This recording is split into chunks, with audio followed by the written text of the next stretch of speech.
Hello, amazing entrepreneur, and a special call out to any of the stationery geeks out there because you are going to love this episode of the Heart-Centred Business Podcast. In today's episode, I'm going to share with you the stationery secret that has made me millions and millions of dollars from stationery.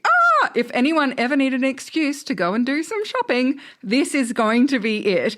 This is day 4 of Tashmas and episode number 434 of the Heart-Centr Business Podcast, which means you can find all the relevant links and the show notes for today's episode over at tashcorbin.com/434. And you're going to want to come and grab the freebie from today's episode because it's a really juicy one. Let's dive in. Hello, I'm Tash Corbin, a business strategist and mentor based on the Sunshine Coast in Australia. The mission of this podcast is to help heart-centered entrepreneurs to make more money and in doing so, change the world for the better. This podcast was recorded on the lands of the Gubbi Gubbi and Jinnaburra people. Always was, always will be Aboriginal land.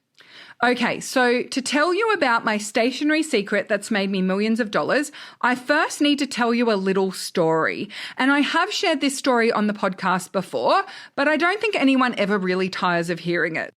I mean, it's about stationery, so of course we're going to love it, right? So I used to live in a different area of the Sunshine Coast and it was all down near the beach, so it was very flat. And I had a fabulous electric assist tricycle and Munchkin would go in the basket on the back of the tricycle. And we were about 10 to 15 minutes bike ride away from Officeworks. For those of you who aren't in Australia, Officeworks is like a big warehousey style stationery store. And so living that close, I always liked to just pop in. We would cycle past regularly, and I had a basket on the front and the back, actually. So I had a basket on the front for my purchases and a basket on the back for my Munchkin, who is my puppy. And so we would cycle past quite regularly. If we're going other places, Officeworks wasn't that far away. And so I used to love stopping at Officeworks and just going for a quick little wander through the aisles. And there was a day where we were riding our bikes and I said to Davey, we need to stop. I need to go and get some Post-its from Officeworks. And Davey said, didn't you just buy Post-its recently? Like, how many Post-its do you really need?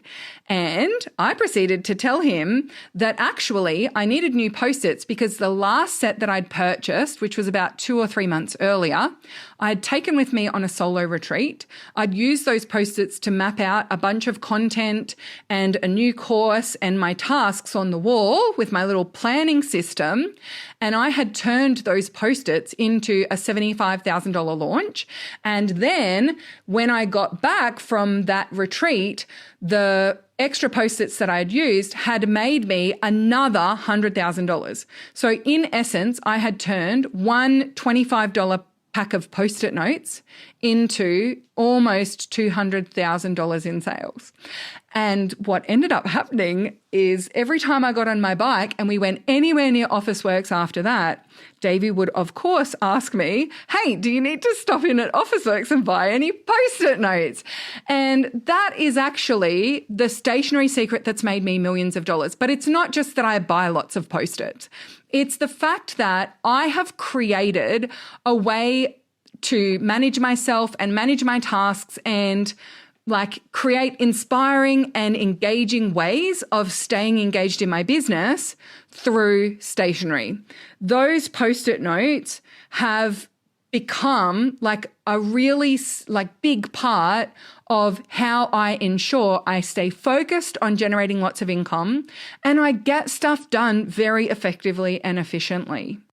And I can, without any hesitation, tell you that the tasks, actions, and strategies that I have mapped out on my wall, whether that be the retreat space wall when I'm off on a retreat or on the wall of my office, have made me millions of dollars in my business. And I'm talking multi-millions over the last 10 years.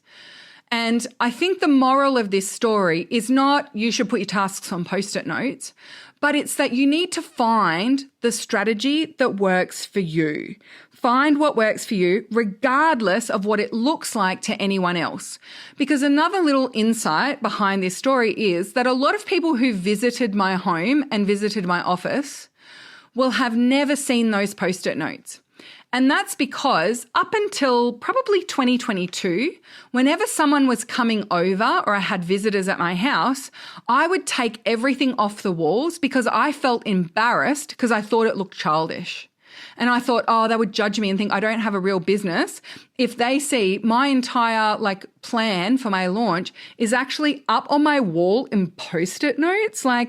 Use a planner, man, or use a task management system. Why don't you put this in Asana, your dinky little post-it note system? And we have used that post-it note system in our personal lives as well for financial management and our money dates when we have had some tight cash flow times as well. So in 2021, I had a surgery and I ended up needing to take over 8 months off my business. And I was working nothing for 5 months and then less than 5 hours a week for 3 months. And we were living off our personal income, our savings, I was just using any little drips of money that were coming into the business was just paying the business expenses. And I was actually paying all of our living expenses out of our savings. And so as that savings started to dry up and our cash flow got tighter and tighter, we actually used a post-it note system to actually put all of our upcoming expenses up on the wall in date priority and then our income generation plan and actually managing money in and money out with post-it notes on the wall. And we had to do that because it needed to be front of mind and we needed to actually do that on a very regular basis. When we were in tight financial times, Davey and I were meeting twice a week to go through, okay, what money have we got? What do we need to pay? What money is coming in next? What is our plan to make the next phase of money? And so, but again, I would take that down if anyone came over because I didn't want my family, my friends, my clients, business colleagues, I didn't want anyone to see my childish, multicolored post-it note-based system. But these days, if you come to visit my home, it's up on the wall loud and proud because I recognize that my need for it to be in a color-coded system on the wall with physical post-it notes is actually, number one, part of my neurodivergence and needing to have things actually in front of me. But also, it's the system that works for me. And I'm no longer embarrassed and I no longer see it as childish. I actually just see it as finding the system that works for me. And I've actually been invited to be a guest speaker in people's memberships and on online courses. I've been interviewed on podcasts when my friends and even my business mentors find out about my little post-it note system and all the different ways that I manage myself with ADHD and being neurodivergent. They're like, oh my gosh, can you please come and teach this to my audience or please come and teach this in my membership because this is inspiring. This is amazing. And so I've definitely, since having explained to Davey how I turn post-its into money and having so many of my peers and mentors actually really excited by that system, I've actually realized that all I've done is created something that really works for me. So what might work for you might be something different to having post-it notes up on the wall, or it might be, just having your quarterly plan in front of you. That's something that I also do. So every quarter I create my quarterly plan on a page and I physically print it out. I stick it on my desk. It's on our fridge. It's on our bathroom mirror in our bedroom. And I also use it as a screensaver. And the reason why I put that quarterly plan on a page in so many different places, and I do not take it down when guests come over, is because that helps me to stay focused on what are my strategic objectives and what are the things that I need to do this quarter that are going to most contribute to my goals.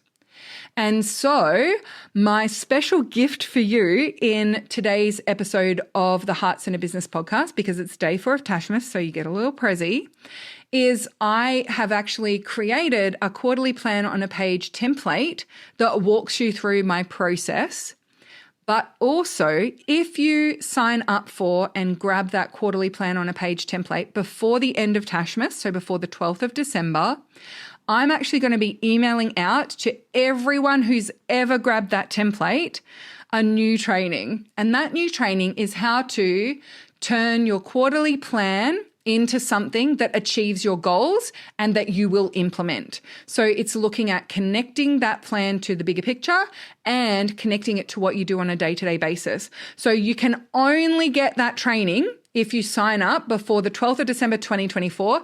If you sign up after that date, unfortunately, you've missed the little bonus, but you will still get my quarterly plan on a page template and the instructions of how to use it and fill it in. So it's still a really valuable resource. But if you do sign up before the 12th of December, then you will also get my bonus training video. And I've had such a joyful experience putting this together. I talk a little bit more about the systems, but also some of the real depth of understanding of why certain types of business plans work for certain people and certain models of business as well. So really, really juicy extra bonus training. Make sure you come to the show notes of today's episode at tashcorbin.com/434 and sign up and grab my quarterly plan on a page template. Thank you so much for joining me for this episode of the Heart-Centr Business Podcast. And until tomorrow for day 5, I cannot wait to see you shine.